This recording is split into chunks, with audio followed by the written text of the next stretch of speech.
disappointing showdown. How do you guys regroup and bounce back this week? We've got no choice, mate. We've got to go to Gold Coast on Wednesday. And for us, it was disappointing. Probably tale of two halves for us. Our first half, we're in the contest, we're up for the fight. Our pressure was outstanding. And then to come out after half time, and we had the first couple of shots on goal, and then after that we were very inconsistent. And we're going to have to sit and watch that this afternoon, because if we don't, we won't learn from it. And it's going to be a huge learning curve for us, and there needs to be some honest conversations between players, because we were out there, the 22 that played need to sit and have a real good look at what went wrong. What leads to that from such a good first half or equal first half and then such a poor second half? Yeah, it's a good question. I probably don't have an answer for you right now. Once we review the game this afternoon, we'll have a clear picture on why it happened, and we'll put in place things that will help us, if we get in that situation again, try and not let it go for a half, because it's disappointing. And you look around towards the last bit of the last quarter and your fans are walking away. They shouldn't have to pay to come and watch that. So we're embarrassed, and we shouldn't dish that up in front of our fans. How does that review process work this afternoon, Tex? Just the normal. We'll sit and the coaches will do a bit of review. The players do their one-on-ones, then we'll do a group review as a group. How does that is that more player-driven? When you say about the honest conversations, how does that get raised? Is that more of you guys or more coach driven? No, it'll be, we're all in this together. There's no, it's the coaches or it's the players. We're in this together. That's the only way you review things like this. So we'll all sit in and have a look at it this afternoon. When it's that bad, surely a review is not going to help the mechanics of it. Surely it was just a mental thing, is it? You know, you just were out of the game. Oh, we're going to have to review it. That's as simple as it is. It could, like I said, I don't have an answer for you right now, but we need to sit and be honest and reflect on what went wrong, because we've got another important game this week, and if we're serious about playing finals footy, we need to turn this around ASAP. What's your gut feel? I know you've got to dissect it later, but what's your gut feel? Yeah, I think we just lost our way in the contest. Couldn't keep it in our forward half. Team defence was inconsistent. We weren't able to pressure them and slow them down. To Port's credit, you can't take away from Port being able to move the ball well and winning their fair share, but that's not the way the Adelaide Football Club plays, and we'll have a look at the Savo. The decision to go to the Gold Coast Wednesday, was that made like weeks before, or was that made? It's been made about 2 months ago. Okay. So we're not changing it because of the result from the weekend. Yeah, just want to clarify that. Okay. What was the reason behind going up early? I think it's a great opportunity for the group to get away and a bit of a change, go up and train in their environment, and give us best preparation to beat Gold Coast. Tex, do you think anyone got a pass mark on Saturday night in the team? Yeah, I think there's a few boys that played some good footy. I thought Hugh Greenwood had his patches. Wayne Miller was good up front, and probably Luke Brown. So there are a few guys that spring to mind, but I'd imagine there would have been a few guys in the first half that played the way they wanted to, but then the second half there probably wasn't too many. So in terms of Pike, you're talking about potential changes this week. Do you think anyone's off the table, or everyone's spots vulnerable? From Sloaney and I down, everyone would be spoken about this week. Yeah, simple. You have to. If you dish up stuff like that in the second half, everyone should be on the table. You said you're aware of the fans leaving. Are you aware of them targeting you in particular and not happy with the way you were performing? I'd love to be playing better. I reckon there'd be a lot of blokes that would be putting their hand up to play better, and that's the role I'm in. I'm co-captain of this footy club, and people are entitled to their opinions, and like I said, I'll review it with Benny Hart, my forward coach, and Pikey, and I just need to work harder on the areas that I need to get better at, and probably don't go away from the areas that I am doing well. So it's just going to be a balance for me.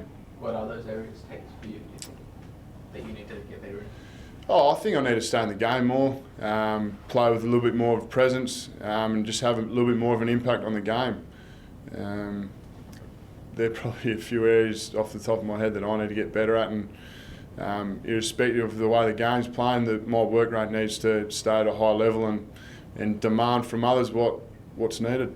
I remember you saying last year after a similar result that you never question the effort of anyone who plays for this club. No, I won't.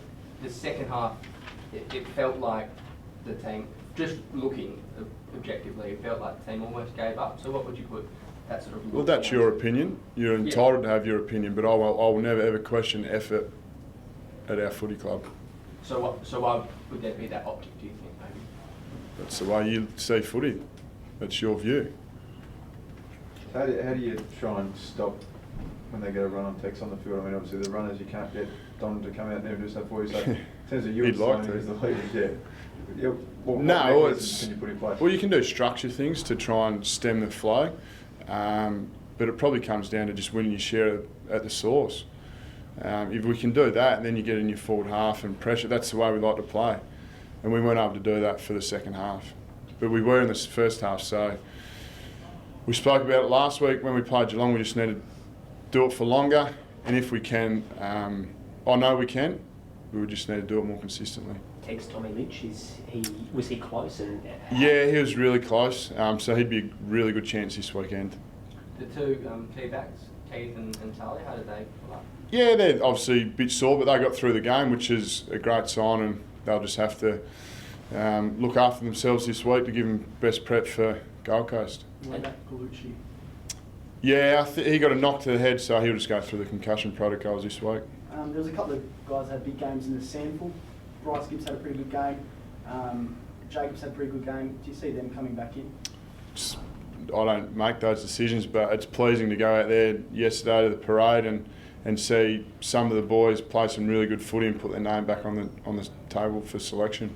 Given you're going up on Wednesday, does that mean the team selected earlier this week, or does the entire squad fly up for a few days? I would imagine there'll be a squad that goes up, and then they'll do a selection probably Thursday or Friday, I'd imagine. Yeah, it's might be like 26 or 30 or something like that. Something like that. Yeah. Well, yeah. Okay. And I guess Tex, after you have the result that you don't want, is it sometimes good to get away, away from Adelaide and bond as a group?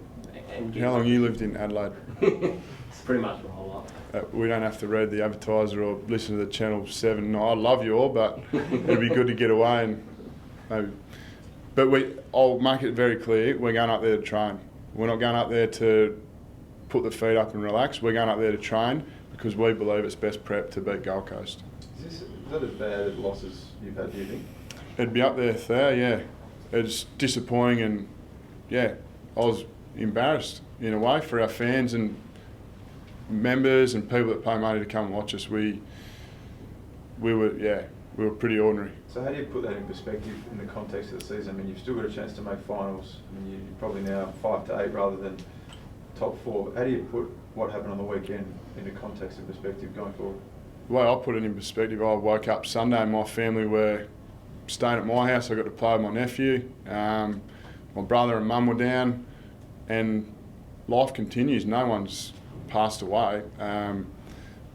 We've got some really important matches for us coming up, so we're just going to have to lick our wounds, review it and learn from it and get ready to go up to the Gold Coast. We've got no other choice. We can't just say, Gillen, can you hold this weekend off? We need to review it, and you can't do it.